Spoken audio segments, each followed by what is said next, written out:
Okay, hi guys. Yankee T News in an unusual place because, sometimes publishers have to hold down multiple jobs like being a real estate agent. So let me just share it with you if you don't already know this. There I am. Look at me. There you go. Just take note. And if you're in Connecticut, call me for all your real estate needs. Okay.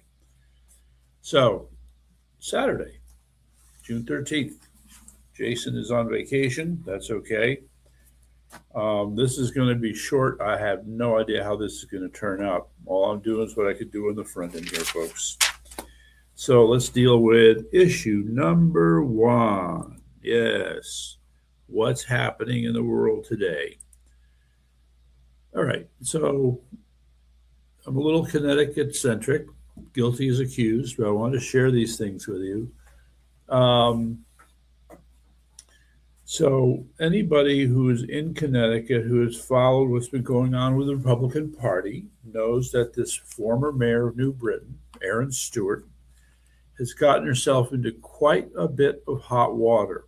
Now, the problem is she's not alone.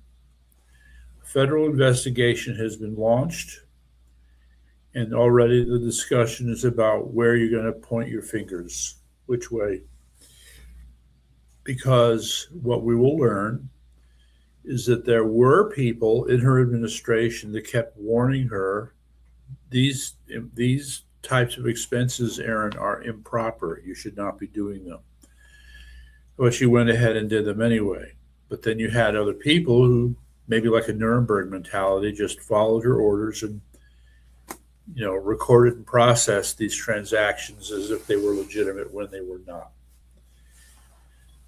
And we got to sort that out and find out who else is guilty in the sad story. And that will be an opportunity, of course, for some people to do what? Oh, yeah, that's right. Turn state evidence. Yeah. Okay. So there's the link there. You might be able to grab that. I highly recommend you check that out. Meantime, the Ned Lamont wannabe, Josh Elliott, who is even more communistic than Ned Lamont, has started what I regard as his clown tour in his run to win the Democrat Party in order to be the Democrat nominee for governor of Connecticut. We have a lot of problems with Josh Elliott. I'm going to start with the obvious one. The fellow is a bit young, a bit inexperienced, a bit presumptuous. Now, that doesn't mean he doesn't have his following of other young, presumptuous, foolish people, but he does. There's enough of them to generate a campaign. So that's where we find ourselves with Josh. And it just, I don't know. He's going by the playbook, the Democrat playbook. And he's starting out with tax the rich, tax the rich, tax the rich. And he calls his campaign Build the Future. The usual empty, meaningless slogans that are always used in these campaigns. I don't know. If you do this, you really are leaving yourself open to ridicule, in my humble opinion. I'm just saying. All right. So, Josh, it is a clown tour. And I'm counting on some other people to point out that not only are you a clown, but you're a clown with no clothes. Meantime, education in Connecticut is really a tangled mess. That would be the way I would describe it. And it's tangled enough, okay, that in a few short years, a substantial homeschooling community has risen up in the state. Now, on the thing is, what you have is your organized, established public education system, and then you have your disorganized, sort of muddling through homeschooling community. But they are growing, and they are kind of getting their act together. But something more has to knit together in that homeschooling community for them to become a really cohesive force, fighting all the insanity that's in public education. Okay, the games they play. All right, so that's sort of the thing I worry about. But the scandal that I have put up here has to do with. Well, let me put just a little bit of background. There was a time about 8 years ago when the state university system and the community colleges were two separate organizations. They have since been merged into what I think is called Connecticut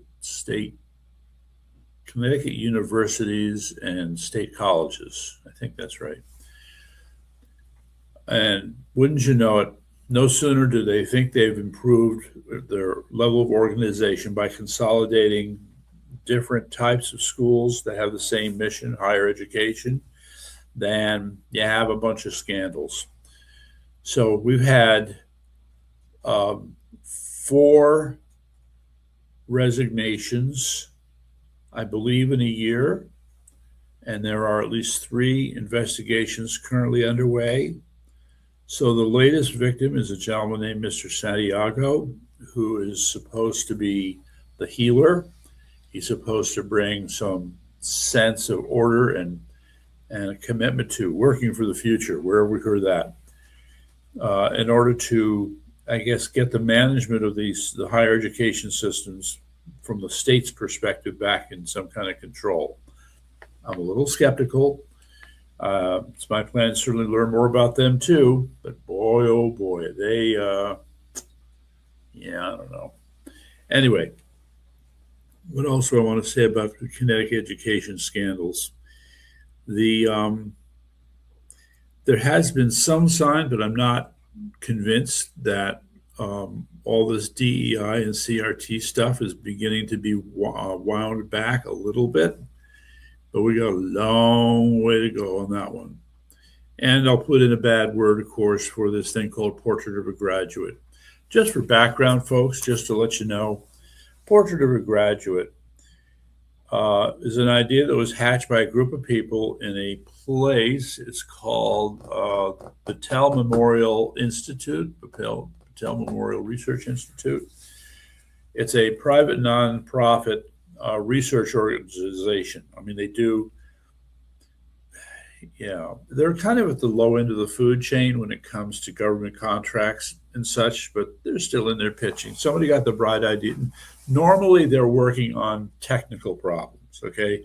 Not education, not social science related issues. But here they had a group, a spin-off, that got involved with that. And back in the early 2000s, came up with this concept of Portrait of a Graduate. Well, they've lived through all the different bits of federal legislation, all the fads, including Common Core, to finally arrive at a place where they had a marketing program to sell this concept of Portrait of a Graduate. The face, the leading edge of this concept is for people to sit down together and decide what their school's core values are. What are the most important attributes that a student should have? Well, gee, how many times have they said critical thinking, a sense of community, academic excellence? I can't think of the other terms right now. But what you'll find is if you look at the Portrait of Graduate programs in different schools around the state, they're similar but different from each other in terms of what they choose to focus on for key attributes for what a student should be like. Now, the problem with this thing is it's a top-down approach to education. I can understand they're trying to get students to be motivated and work harder because we certainly have lots of evidence that they don't and that it's getting worse. And this is their way to try and motivate students to become better students. I don't think it's working. I think it's a bad idea. I'm working with a guy, my friend Bill. We have been putting together a critique of Portrait of a Graduate. We've got to hurry up and get that done. A lot to do. So there's that. And you can be sure that that'll be a scandal when that comes out. Now, I want to shift next to this thing here.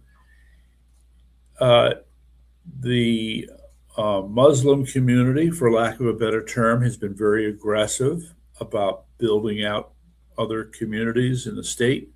We know about how Dearborn, Michigan is now essentially a Muslim city. You have a similar situation in Minneapolis, and then on a smaller scale, you have it going on in Maine. Well, now there's been an aggressive effort to build out a large Muslim community in the state of Texas. And there's been a debate about fighting the implementation of Sharia law. Now, the thing that I don't quite understand here is that Sharia law, by its very nature, is clearly antithetical to the U.S. Constitution. So my question is, why would you even allow laws to be implemented? Why would you allow Sharia courts to be allowed in this country, okay, which violate our Constitution? That should be a no-brainer. Okay, well, for what it's worth, we shift now to Arizona. And it says here that Arizona has rejected Sharia law. But the nature of the debate in the legislature was not centered on unconstitutionality. It was centered on women's rights. And the thing is, yeah, when you look at the specific objections to Sharia law, they're all unconstitutional, interfering with your freedom of speech, freedom of association. That's just for openers. But all they could do is talk about how women would be victimized under Sharia law, and that this is their way of trying to win votes. So have we become so dumb? Have we lost it so much that it doesn't mean anything to us when somebody points out in very clear language how Sharia law is not only unconstitutional, it's anti-constitutional. It should be self-evident. If that's the state, then we're not doing this. All right. And the problem is that you have organizations like CARE, and I'm going to say it, Muslim Brotherhood. They're here in America too, whether you think of them as a terrorist organization or not, and others working together, okay, to proselytize for Muslims and to, be able to build more mosques, get their way in terms of, what should I say, amenities in this town that, enables Muslims to do what they want to do against the interests of others. I'm not happy with this stuff. I can assure you of that. But so there's that. There's more. I'm going to shoot past this stuff on the list here. Now, the biolab nuttiness. I need to make something clear. First of all, I say thank you, Tulsi Gabbard, for making an issue out of this. Now, the problem has been these, I'm going to call them unwarranted accusations about whether or not these biolabs are in fact bioweapons labs. In this link here, media, they quote I'm going to say it, a fellow biotech expert, and he makes a very simple point with which I agree. There's been no proof that these labs are, quote, bioweapons labs. It's been implied, okay? The fact that the federal government supposedly secretly funded, 120 or 130 of these labs around the world, many of which were in Ukraine, as implication that these were bioweapons labs. So let me set the stage here, ladies and gentlemen. Before you would have a discussion about whether or not there's any number of bioweapons labs out there, not to mention the jokes that the Chinese created in this country. The point is that we have this thing, you may have heard of it. It's called the USDA, the United States Department of Agriculture. The early purpose of the United States Department of Agriculture was to help farmers grow crops, okay, or manage livestock, whether it's chicken or cattle. Well, to do that, so you have these land-grant colleges that have what's called agricultural extension, I believe is the term. The agricultural extension segment has laboratories. By definition, they're life science laboratories. They're for analyzing plant diseases, animal diseases, Okay, they provide routine testing. They work with veterinarians. And these biolabs basically are there to assist and support farmers of various kinds and maritime people as well in testing, diagnosis, and yes, even research. Now, of course, the problem is there's some confusion if you have a biolab that is researching contagious diseases, including those that are outside the United States and have a risk of getting inside the United States. So that's the backdrop. Now, Tulsi Gabbard and others, and Putin, are claiming that these labs are somehow for biological weapons. Ladies and gentlemen, this is the heart of the problem. Okay, 80%, 80% of any lab, might even be more, that serves the purposes of testing, diagnosis, and research are the same. It's the same equipment, the same reagents, the same procedures, same software that you would find in an all-out, legitimate bioweapons laboratory such as Fort Detrick. Okay? So when you have a huge overlap like that, what are you supposed to think? So it's to me, you could be just taking the opportunity to create a lot of confusion. And so you really need to be able to lay out for the satisfaction of others just what constitutes bioweapons development in these laboratories. Okay. If you were to take a trip to Wuhan laboratory, now, of course, they maintain that they're just for research, but it turns out that they essentially released what was a bioweapon, right? So, and also to be clear, not all bio labs necessarily work with viruses or work with viruses in an extraordinary way. If anything, this is the question that needs to be asked. It used to be called P4, now it's BLS4. How many of these 120 some labs have BLS4 level containment? So just to review, they used to be P, they redid BLS. So 1, 2, 3, 4. This room I'm sitting in could qualify as BLS1 if I had a few pieces of laboratory equipment. BLS2, you have to be a little more stringent about how you handle things. I'm thinking with BLS3, they have what's called reverse vacuum. In other words, you create an enclosed space, and anytime you open the door, the air pushes in, it doesn't come out. Okay. But you can just walk in there. Then BLS4, that's like in all the movies where you got to put on the suit, you've got the air supply, the whole 9 yards. So how many of these 120 some labs that Tulsi has been referring to around the world are in fact BLS4 labs? I don't know. But let's go back a little bit in time. No surprise that I would say there were two phases. Let me go back. It was some time ago, but I did go to a trade show, and I had the pleasure of speaking with people at this company whose sole job is to build BLS4 laboratories. Okay?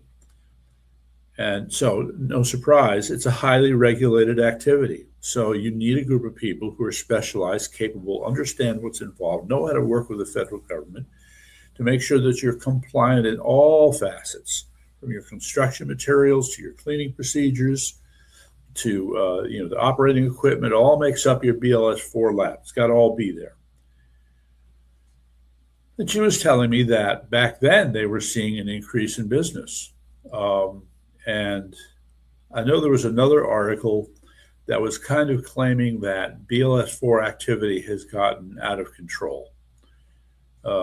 And nobody can be really, because you can have government controlled BLS4 labs, you can have startup companies as well as pharma with BLS4 labs. But you can also have various startups, and you got people with money behind them, and they decide they're going to make their own BLS4 lab, and it could be anywhere you don't know about, underground, up in the mountain, off in the woods, under the water, who knows? Well, there's an interesting concept for containment. In any event, they, they made the point that this is growing, and since COVID, you can be damn sure that there are a lot more of these BLS4 labs.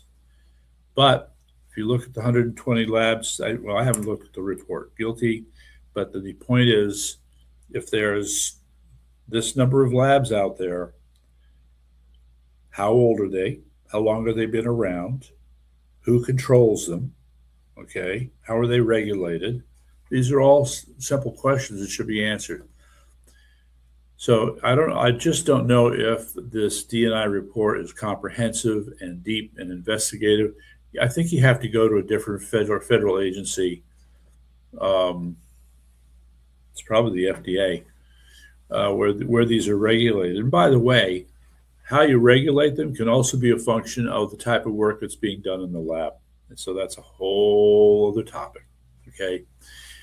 All right. So there are those things. I wanted to just mention, where did they go here? Where did they go? I was just writing these down. This is very annoying, my notebook. Okay, the Biolabs Belfast.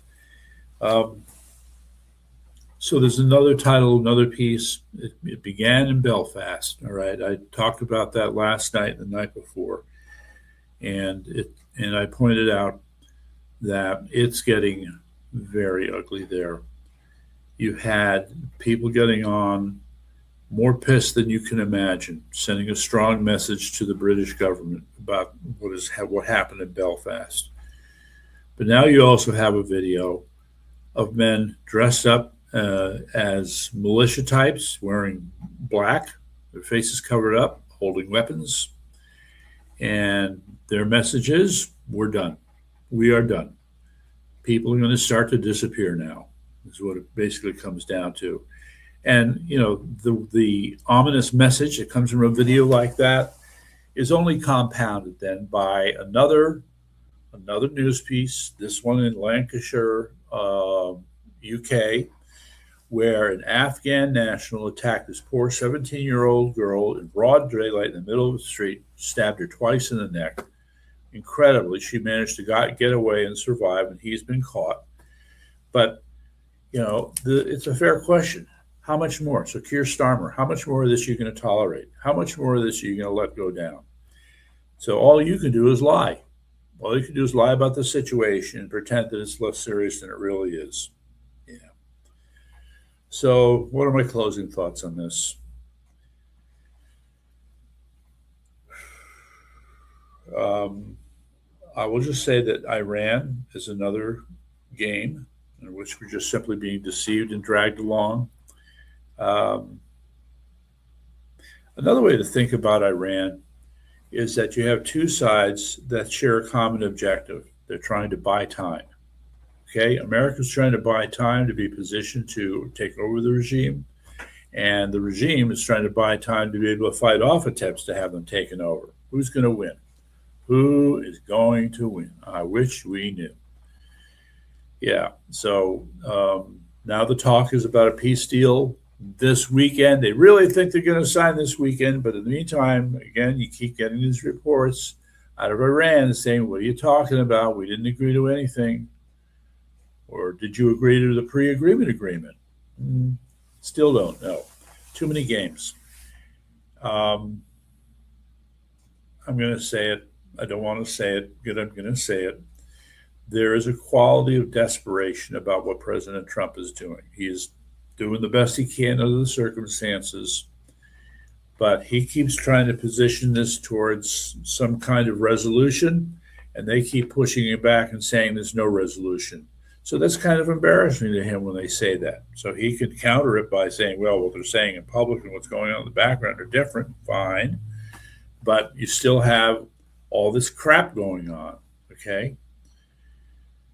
I think one of the problems that you have to consider now is that enough time has passed where, yes, Iran as a whole country, including the military, continues to be weakened. However, in this time, they have been able to build out just enough drone capability that they can keep fighting at that level. Now, we can keep shooting these drones down, but all they have to do is get lucky once, okay? Just like with the attack on the Apache helicopter. And it's going to make us look like we're being ineffective. I hate to say it, but my friends and I keep saying we have to be looking at some form of boots on the ground. I'm not sure what that looks like. I'm not a military strategist. You can be sure that our friends in Washington and in the War College in Newport are wargaming this to a fairly well in a search for a winning solution. Well, anyway, I'm going to stop now. This is a substitute for what we were going to do tonight because I'm going to my wife's concert. She plays French horn. And unfortunately, I will not be back in time to do the broadcast, so this will have to do. All right, guys. Hopefully, I would love to talk to some people later. So, yep.